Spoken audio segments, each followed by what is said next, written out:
approach travel industry with Ethereum blockchain. It's kind of working, it's hard to sell, but that doesn't matter because my talk is not about that. My talk is about how you can talk from a browser to Ethereum. We have seen how to put stuff on Ethereum. These are the smart contracts. And in this picture, it's this part.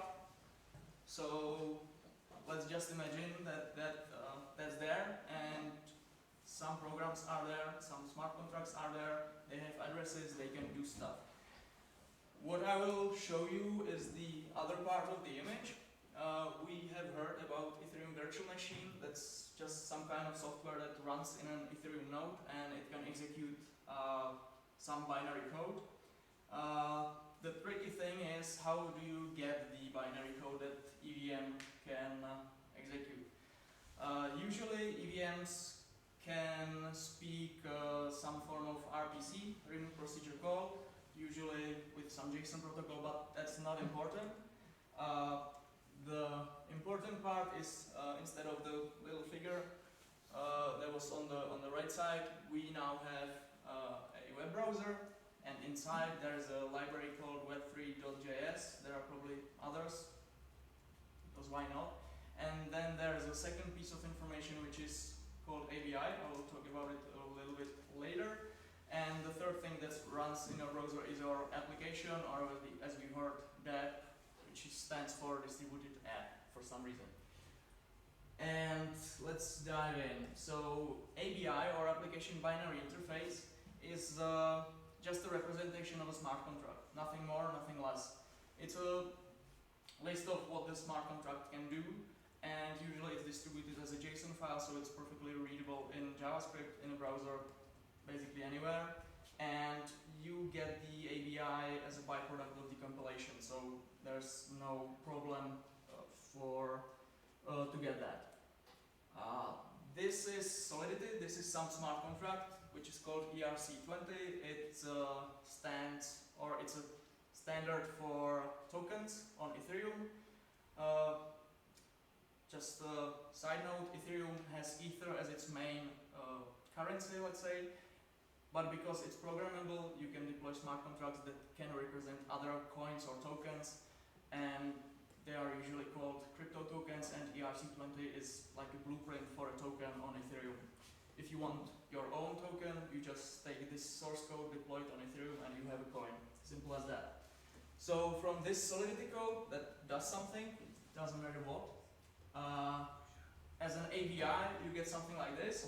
So this piece is a method called transfer, which is this one. It has some attributes and it's returning some value. And in the ABI, everything is written down. So a program that knows the ABI is able to construct the binary code that the EVM can execute, and in essence, it will call this method somewhere on blockchain. So what is next? One more thing that I'm not sure if it was clear before. There are two types of calls on Ethereum. One is reading data and the other one is modifying data. The reading part, which is just calling EVM on this address, give me some data, is free. You do not pay for it with gas. The tricky part is modifying data or creating new data, such as deploying new smart contracts. You are paying for it because you are modifying the state of blockchain. You are adding more data to it, so it's expensive. And it has a few other differences. We will get to those later.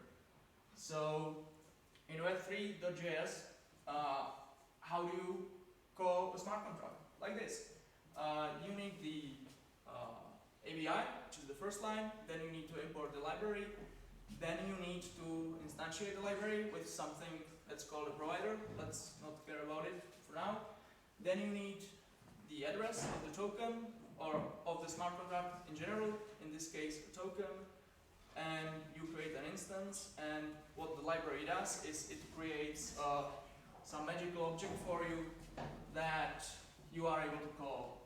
It creates a bunch of methods for you that are callable on that smart contract, and for example, like this, you can ask the token instance, how many tokens this address has. The other part is sending the transactions. So the balance of is just reading data, the balance of method. The transfer method, this one, is actually doing something with blockchain, so that's why it's more complicated. But again, you just pass two parameters. One is to whom you are transferring the tokens, and the second one is how much. And then you call send, and it can have many other attributes, but the most important one is from, which is the originating Ethereum address, which is typically somebody who owns a wallet or is doing the transaction. And then there you can specify gas price, and a bunch of other stuff, which by default the library will take care of for you, so you don't have to bother. What happens when you call the send method is that from the browser the transaction object is created, and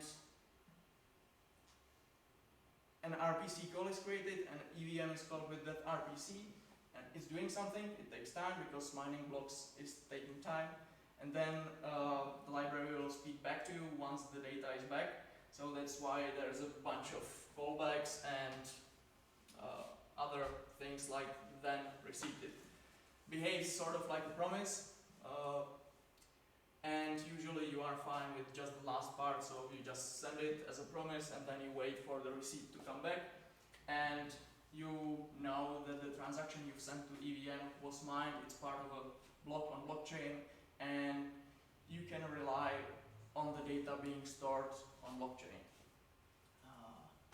So I intentionally omitted the part where you get the provider, which is let's say an address of Ethereum node for simplicity, and you needed one for reading and two for doing transactions. But the tricky part is not the key management, but the signing of the transactions, because you have to sign them with your private key, which you don't want to give to anybody, so you want to sign the transaction locally. So you need either a full Ethereum node that you are in control of and your private keys are in it, which is scary, or you use a node which is hosted somewhere on the internet, and you can send to the node already signed messages. So you need some piece of software on your side that does the signing for you. These are usually called wallets, which is probably not the best name for those, but a bunch of those exists. There are some browsers that act as a wallet natively, but usually you would enable your normal browser by adding a plugin. The most used probably is called MetaMask. I will show it in a bit. And there's a service called Infura, which is running a lot of Ethereum nodes, so if you just want to play with it, they have a free plan. You just register and you can call some endpoint and you are talking to Ethereum, which is nice. There are attempts to standardize how these providers and the wallets are or will be talking to your application. It's not there yet, but they are trying. It's taking a long time. So let's see some code that does something. I hope it works. So what I have here is a simple React app. Can you read it? Is it okay? Okay. And this one? Okay, good. So what is here is this. It's a simple React app within a single file, and it's doing just the same things as I was showing you before. So I'm getting in the ABI and the library, and I am initializing it with a thing called window.ethereum, which is an object that's from somewhere. And as I said, typically it's provided by a browser plugin. And this one is called MetaMask. It has a funny folk that's doing this thing. And if you don't have it, you are able to do something about it, because because here you can just end the program if Ethereum is not available, and it's behaving just like that. But then there's another state when the provider is available but is not unlocked. That means you as the application cannot access the private keys, so or even the information about the account, not the private keys. Your application doesn't want to touch the private keys. That's why you are using a plugin in a browser that's kind of isolated. So, but in order to be able to send transactions via that plugin, you need that plugin unlocked. So it can sign transactions, and in return it gives the application information about the, let's say, user, but in a sense it's an Ethereum account that is unlocked in there. So you can do it from our application. You just call window.ethereum.enable, which is a promise, and that is going to happen when I click the button. It opens MetaMask, it will ask for a password, so I will try to log in. Just give me a sec. Yeah. Security, you know. Yeah. And it's basically like an all-out flow. And if I choose connect, it will open up MetaMask for my application. So now we see a lot more. The first line is an Ethereum account that is unlocked in the MetaMask. So I'm not sure if you can see it. I'll try to make it bigger. So you can see the 5808 is the same as the selected account, which is kind of my identity in the wallet right now. The selected network number is the network number or network ID, because Ethereum has multiple networks or blockchains running. They are the same, but only one is real. It's called mainnet usually, and it costs real money and real ether. There are a bunch more that are meant for testing. They have funny names like Robston or Gerli, which is a part of Berlin. So I'm gonna use Robston because ether there is free, so it doesn't cost me any money. Then I have the token address, which is just a constant in my program because I know it from before. This line is interesting because this is the data that's coming from blockchain itself. And I'm gonna show it to you in the code. Yeah, it's this part. So in React there are things called effects, which are doing asynchronous stuff that you want to show. And what this one is doing is it's just taking an instance of the token and it's calling a balance of method on it, which is in turn passed to the web3.js. It's turning it into an RPC call that's sent to the EVM that processes it and gives me back some number, which is this one. So if I refresh it, it should take a little bit. And then the last part is the part where I'm actually going to do a transaction. So I'm going to issue something that modifies blockchain. And again, the code is exactly as it was on the slide. So I'm again taking some instance done by the library, and I'm calling the transfer method, and I am using as the originator the address that I know is unlocked in the MetaMask. So let's try it. This address is not randomly picked, but is not interesting. So let's do it. What this does is it's telling the provider, the window.ethereum object that's provided by MetaMask, that I want to do a transaction. And to make the transaction, I need to sign it. So the data that the web3.js prepared for me, I'm going to sign in MetaMask. What will happen is MetaMask, which knows my private key, will create a signature of the data, which is already the bytecode that EVM understands.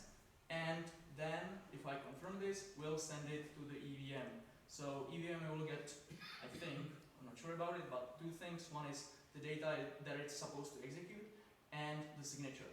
If the signature is fine, it will process the transaction eventually. So, do I need to set anything up? So there's some gas fee, should be fine. Let's do it like this, it's free. And if I confirm, it's now doing a transaction somewhere. I should be saying something here. Let's make it bigger. So, like the first thing in the return statements was, or what happened was that the transaction was submitted to EVM. In return, I got a transaction ID. This is the 0xVB something. That's unique for every transaction. And because it's blockchain, I can take it and use an application called Etherscan, which is just an application somewhere that's doing the indexing of blockchain. So it should be here. And it should tell me in what state it is. So it got mine, that's fine. So I'm seeing success. So if I go back to my application, I am seeing the same thing here as well. It has been mined, which is good. This object, is called a receipt, and apart from containing all the information about the transaction itself, like from to, how much gas was used, it also contains a list of events. Events are a concept in Solidity or in smart contracts in general on Ethereum. And they are just emitting data from a transaction, because transaction typically doesn't return data. So if you want to kind of let the world know that something actually happened, you need to emit an event. And here it's called transfer, and it should be telling me somewhere here what it contained or what happened. So I have transacted from 5808 to 443 some amount of tokens. So it probably happened, and if it's true, if I refresh this, I should see a 7 on this position. And I saw it worked.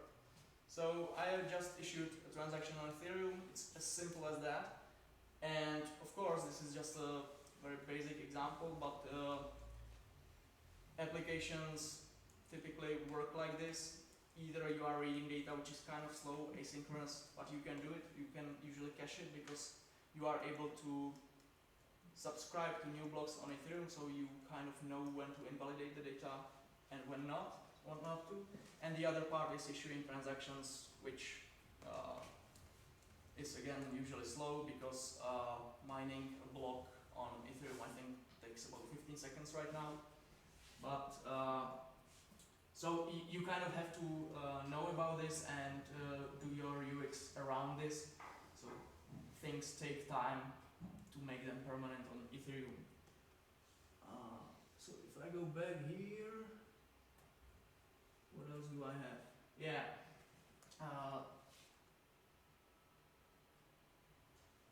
So apart from Web3.js, there's a lot of tools and libraries. When I started with this, it was I think 2 years ago. It got a lot better. It's not that bloated. There are not that many just broken things right now. But you will find a lot of documentation that's kind of obsolete or just doesn't work anymore. There are, I think, 2 libraries that kind of stand out because for a long time they are developed by quite clever people. One is called Truffle, which is kind of a toolbox for Ethereum development. It provides a local Ethereum node where you can try things for free, just playing with it. And they offer something called Truffle boxes, which is basically a prepared repository that's doing something. So you can get a boilerplate project with React, a library called Drizzle, which is made by by Truffle and integrates with Redux, and you just write your application code and it kind of works with blockchain. The other library that is relatively new, I think one year old, but is really good and powerful, is made by a company called OpenZeppelin. They are behind a lot of smart contract implementations. They are behind the ERC20 standard and implementation. And at some point they decided to create some kind of ecosystem around these smart contracts. So they started with JavaScript. They again prepared almost the same thing as truffle boxes are. They are calling it starter kits. They are providing their own libraries, but all of those are built on top of web3.js. That's kind of like the low-level layer for you. And yeah, I think that's it. So if you have any questions, let's do those. And this is online on GitHub somewhere. Probably not the slides. I will add those later. But yeah, you can play with it if you want. Guys, do you have any questions? Yeah, What's sure. the project? What you are working on right now? What's the name of the project? It's totally unrelated to blockchain right now. But Okay. the one I was working on was called Winding Tree. Yeah, I know about that. Yeah. Okay. If you want to know more, speak to Jakub. Okay. He's still there. I'm not anymore. Okay. And what's the typical time it takes when you don't want to pay too much and you are on real Ethereum network? It depends. It depends on the load, on the current load of the network, because well, your transaction, even with a really low gas level, will get executed at some point. But if there is a high load, the gas or the gas price in combination are kind of determining how fast your transaction will get mined, because there's a queue of transactions that are waiting to be mined, and you can skip forward if you pay more. So the average time, if you're lucky and there is no traffic, is 1 block, which is 15 seconds. If you're not lucky, it can take hours, even days maybe at some point. But you are able to kind of play with it, with playing with the gas, and then it gets expensive. Which makes that browser application quite like offline than online. Yeah, they are asynchronous quite a lot. Okay, nice. Any more questions? If not, thank you very much.